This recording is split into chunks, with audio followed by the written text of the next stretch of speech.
Petey Chapter 6.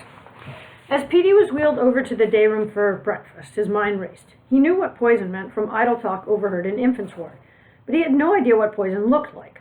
The attendant's hard shakes of the sheet, however, made it clear the mice would not be tolerated. Waiting for food, Petey sat with his head angled sharply over to the left, as if frozen at the end of a stretch. Somehow he had to keep food off his sheet. Opening his mouth extra wide, he concentrated on each bite. Desperately, he curled his lips around the food. His enormous effort was not entirely successful. Choking and gagging on the trapped food, he finally wrenched his head sideways and spewed a mouthful all over the floor. Some hit the attendant. "Knock that off," the man bellowed. "You act like you've never eaten before." Petey curled his lips inward and examined the sheet. Although still hungry, he decided not to push his luck. He closed his mouth to the next bite and shook his head back and forth. "Okay, suits me," the attendant declared, shoving back from the table. All morning, Petey tried to communicate his problem to Calvin, but the concept was too complicated. What gestures explained rat poison or mouse droppings? Finally, he gave up in hopeless despair and ignored Calvin's probing questions. Calvin rolled away to a different window. By supper, Petey was so hungry he had to eat something. Twice his coughing spell sprayed food in every direction. After the meal, he inspected his sheet. Several large bits lay scattered near his waist. He flung his arms and twisted his body. The food bits moved, but fell against his legs, where he could force no motion. All evening he stared down at the morsels, each one representing death to his tiny friends. When at last the attendant lifted him onto his bed for the night, Petey was exhausted. The day's efforts only made the upcoming vigil more torturous.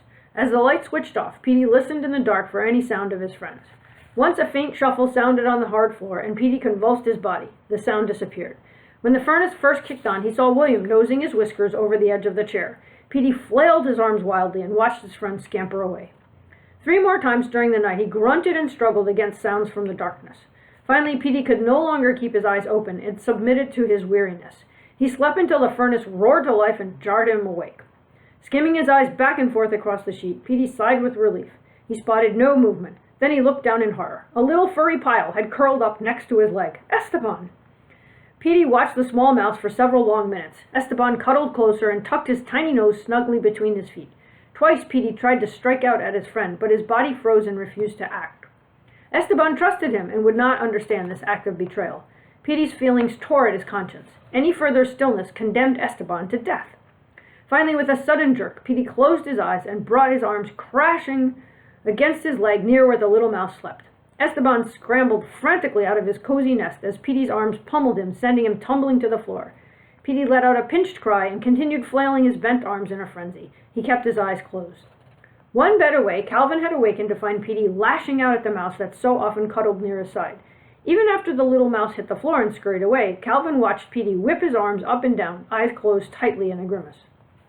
The next morning, wake-up call came like a sentry, relieving Petey of duty. Light snow flecked against the dirty window panes. Petey was glad not having to get up. Before he closed his eyes to sleep again, he looked over at the large melting droplets creeping their way down the glass. They were huge teardrops that refused to stop. The bright ceiling lights and the attendant's grating voice kept clawing Petey rudely from his sleep. His body felt heavy with fatigue and retreated back into a stupor of slumber. The rough shake of a hand jarred Petey. "Hey, guy, join the living." Petey stared morosely as the attendant stripped his blanket off and rolled him over for cleaning. All day, Petey heard no mention made of the mice or poison, but he knew all the attendants needed was a reminder. Except at feeding time, Petey slept soundly in his chair. Calvin tried unsuccessfully to ask Petey about his actions the night before. Petey closed his eyes, too exhausted to answer. The bedlam rising from the ward blanketed his sleep, and not until supper did Petey open his eyes and gaze dully about the room. Patients moved past, conducting themselves with their usual confusing movements and unknown intentions. Calvin sat across the ward staring into space. Petey watched him, wishing somehow he could explain the problem. Finally, Calvin broke from his fixed gaze and turned to look. Petey smiled to show friendship. Hesitantly, Calvin wheeled himself across the ward. "Hey, Petey, are ya awake?" he asked as he came near. "Aye, aye. Why are ya mad at me?" Oh. You mean you ain't mad at me? Oh. Then how come you wouldn't talk to me this morning? And why did you chase the mouse off your bed last night? And why did you sleep all day?" Petey looked back at Calvin with a helpless stare. His eyes pleaded for questions he could answer. "I know, you can't tell me," Calvin reminded himself. "Not unless I can guess, huh?" Petey nodded. For several minutes they regarded each other before Calvin spoke. Okay then, let me try. He wrinkled his forehead and puzzled. His little club feet strained inward as if to aid the effort. Did you hit the mouse 'cause he did something to you? Oh, were you mad at him? Oh. Then why did you swing at the mouse? Petey gave Calvin a look of reproach. Okay. Were you helping the mouse? Petey broke into a smile. Aye. Petey, you're screwy. You don't help a mouse by hitting it. Petey nodded his head insistently. Petey, I don't understand. Again, Calvin sat puzzling for some time before he spoke again. Were you trying to chase it away? Petey nodded. You were trying to help the mouse by chasing it away. Aye. That don't make sense. Petey sat helpless. Was something gonna hurt the mouse? Calvin ventured. Petey nodded his head eagerly. Aye. What was gonna hurt him? Petey stared. Was it someone? Aye. Who? Petey frowned and shifted his eyes over toward the nurse's station. They were gonna hurt the mice, the attendants? Aye. How could they hurt the mice? Petey could only stare at Calvin. Were they gonna put out mouse traps? Petey thought for a moment. Calvin almost had the answer in hand. If he said no, Calvin might give up, and they would never again return within reach of the proper answer. But Petey trusted Calvin's persistence and felt certain he would not give up. Petey bet everything on his reply. Oh. You mean they were going to hurt the mice, but they weren't going to set mouse traps? Aye. Petey, you're really screwy. They can't hurt mice if they don't set mouse traps.